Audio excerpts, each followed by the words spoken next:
Sa kaugnay namang balita kay Pastor Apollo Quiboloy, isiniwalat rin ng dating membro ng KOJC na human trafficking ang pinakamalaking negosyo ng KOJC leader. Ayon dito, mayroong tinatawag na financial obligation ang bawat membro ng KOJC na napupunta lang sa sariling bulsa ni Quiboloy.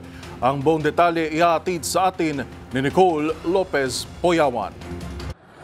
Isiniwalat ng dating miyembro ng Kingdom of Jesus Christ na human trafficking ang pinakamalaking negosyo ni Pastor Apollo Quiboloy. Sa eksklusibong interview ng 2x2, ibinahagi ni Arlene Stone na may financial obligation ang bawat miyembro ng Kingdom of Jesus Christ. Ayon kay Arlene na dating miyembro ng KOJC simula 1991, ngunit kumalas na rin sa organisasyon. Nagsimula sila ng kanyang kapatid sa pagbebenta ng pagkain sa Mindanao. Mula sa pagtitinda ay nauwi na sa pagsosolicit upang maging miyembro ng KOJC, bagay na hindi naman daw napupunta sa binuong foundation ni Quiboloy ang pera, kundi sa kanyang bulsa. Dumating pangaraw sa punto na nagpadala pa ng mga tao si Quiboloy sa United States para lang makapang-solicit dahil sa pledge ng bawat miyembro. So after nang nasaturate namin yung Mindanao, kami po at sa iba kong mga kasamahan ng mga young people ay pinadala ng Maynila. Sinaturate namin yung buong Maynila hanggang napasok namin yung ibang parte ng Luzon.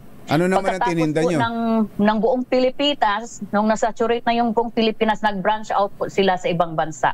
At ganun din, paulit-ulit yung practices. Hanggang dumating yung time na hindi na pagtitinda, kundi pagsusulisit na. Meron silang ginagawang iba't ibang organization na kunyari ito ay tutulong sa mga kababayan natin, sa mga tao. Like for example, the Children's Joy Foundation na ang sabi doon sa kanilang mission ay tutulong sa mga unfortunate children.